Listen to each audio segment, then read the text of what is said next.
IPL team সব থেকে খেলো বড় বাস, সব থেকে ভালো বড় বাস, সব থেকে বড় বাস খেয়েছে আরসিবি। ভাই আরসিবি ফ্যান এবার খুশি তো।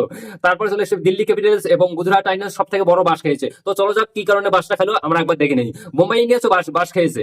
তো কি বাসটা হতে পারে? দেখো ভারত পাকিস্তান যুদ্ধ করতে আমরা কম বেশি জানি যে তার জন্য আইপিএল এক সপ্তাহ বন্ধ রাখা হয়েছিল। তা এর মাঝখানে যে কিছু খেলোয়াড় তারা বাড়ি চলে গিয়েছিল, আবার কারা কাউ এখানে ছিল, কিন্তু তাদের মধ্যে কিছু খেলোয়াড় কাউ মানে সেমিফাইনাল খেলবে না, কাউ ফাইনাল খেলবে না।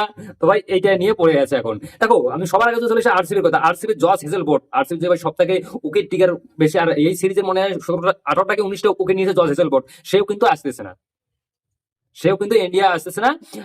কি মানে সেমিফাইনাল ইন্ডিয়া আসবে ঠিকই, সেমিফাইনাল বাইরে মানে ম্যাচ খেলবে, কিন্তু সেমিফাইনাল এবং ফাইনাল খেলতে পারবে না।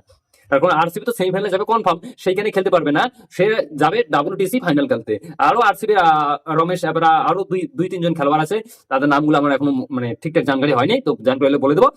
তারপরে বাস খেয়েছে গুজরাট টাইটান্সের সব থেকে ভাই সরি জস বাটলার। জস বাটলারও যাবে ভাই সাউথ আফ্রিকার সময় সিরিজ খেলতে।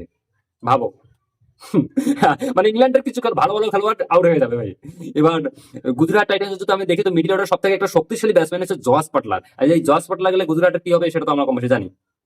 তো দ্বিতীয়ত কথা হচ্ছে বোম্বাইয়ের মধ্যে একজন, বোম্বাই থেকে একজন যাবে এবং আরো অনেক প্লেয়ার চলে যাবে। তো কথা হচ্ছে যে ভাই যারা যদি এই কটা দিন মানে সময় দিতে না পারে, তাহলে ভাই বিদেশি প্লেয়ারদেরকে আমাদের কিনে কি লাভ বলো? তারা যদি মানে ফাইনাল এবং সেমিফাইনালে খেলতে না পারে, তাহলে বাকি টিমদের কি হবে? যেমন দেখো গতবারও ইংল্যান্ড এরকম করেছিল আমাদের সঙ্গে। গতবারও আইপিএল চলাকালীন ফিলিপ সল্ট, যেমন কেকেরা টিম ছিল, কে আইপিএল এর মানে বাকি যে খেলোয়াড় ছিল, হ্যাঁ ফিলিপ সল্ট কিন্তু সেমিফাইনাল এবং ফাইনাল খেলেনি, সে কিন্তু আগে চলে গিয়েছিল। কথা হলো যে ইংল্যান্ড এবারও ঠিক একই রকম বলতেছে, সাথে সাথে সাউথ আফ্রিকার কিছু খেলোয়াড় যাবে। এবং অস্ট্রেলিয়ার মিচেল স্টার্ক তো ভাই এতটা ভয় পেয়েছে, সে দিল্লি ক্যাপিটালসে আছে, সে তো ভাই মিচেল স্টার্ক তো দেশে মানে আর ইন্ডিয়ায় আসবে না। ও পয়সা নিচ্ছে, পয়সা নিয়ে চলে গেছে, ও আর ইন্ডিয়ায় আসবে না।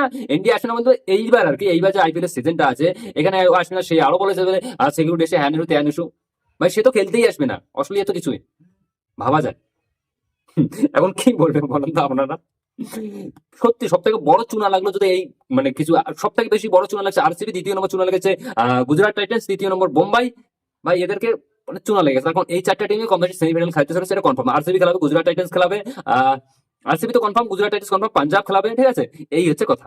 যখন কথা বলবে আমার বিদেশি খেলোয়াড়দের আমার কিনে খেলাম, তারা যদি সময় মতন না থাকে।